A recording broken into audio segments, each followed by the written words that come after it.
Welcome to சுடு தண்ணி. இன்னைக்கு நம்ம வீடியோவில் ரொம்ப குவிக்காக செய்யக்கூடிய ஒரு துவையல் ரெசிபியை தான் பார்க்க போகிறோம். பருப்பு துவையல் எப்படி பண்ணுறதுன்னு பார்க்கலாம். இது கர்ட் ரைஸ், லெமன் ரைஸ், இல்லை தேங்காய் சாதம் இந்த மாதிரி எதுக்கு வேணாலும் நீங்கள் சாப்பிட்லாம். ரொம்பவே டேஸ்ட்டாக இருக்கும். வெரைட்டி ரைஸ் கூட இந்த ஒரு பருப்பு துவையலை செஞ்சால் போதும், ரொம்பவே அருமையாக இருக்கும். இதோட இன்க்ரீடியன்ஸை நான் டிஸ்கிரிப்ஷன் பாக்ஸில் கொடுக்குறேன். இப்போ வாங்க சேர்ந்து சமைக்கலாம். ஃபஸ்ட்டு இதுக்கு நான் துவரம்பருப்பு எடுத்துக்கிறேன், அதை வறுத்துடலாம். 2 டேபிள் ஸ்பூன் துவரம்பருப்பு சேர்த்துக்கோங்க. இது நல்லா வறுத்துடலாம்.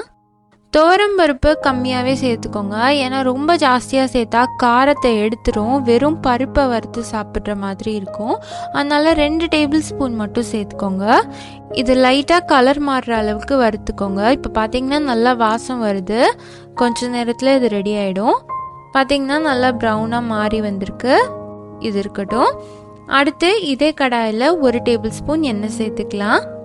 இது கூட 5-6 வரமிளகாய் சேர்த்துக்கலாம். இதை லைட்டாக வறுத்துருங்க.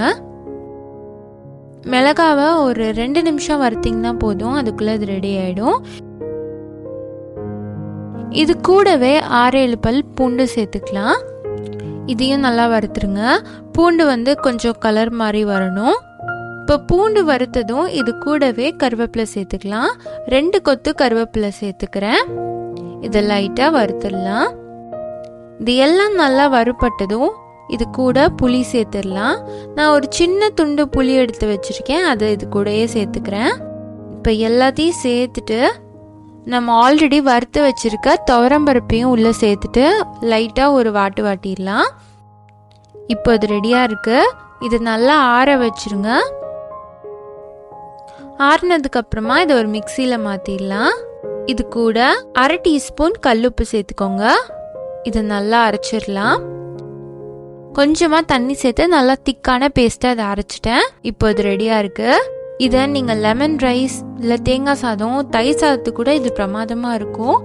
நீங்கள் எவ்வளோ சாதம் வச்சிங்கனாலும் அது காலி ஆகிடும், ஏன்னா இந்த துவையல் அவ்வளோ டேஸ்ட்டாக இருக்கும். ஒரு அருமையான துவையல் ரெசிபி இன்றைக்கி நம்ம பார்த்துருக்கோம். ரொம்ப ஈஸியாக நீங்கள் செஞ்சிடலாம். நம்மளுக்கு குவிக்காக செய்கிற ரெசிபி தான் அடிக்கடி தேவைப்படும். அப்படிப்பட்ட ரெசிபி தான் இன்றைக்கி நம்ம வீடியோவில் பார்த்துருக்கோம். நீங்களும் இந்த ரெசிபியை கண்டிப்பாக ட்ரை பண்ணி பார்த்துட்டு எப்படி இருந்துச்சுன்னு கமெண்ட் பண்ணுங்கள். இந்த வீடியோ உங்களுக்கு பிடிச்சிருந்தா லைக் பண்ணுங்கள். சுடு தண்ணி சேனலை சப்ஸ்கிரைப் பண்ணுங்கள். தேங்க்யூ.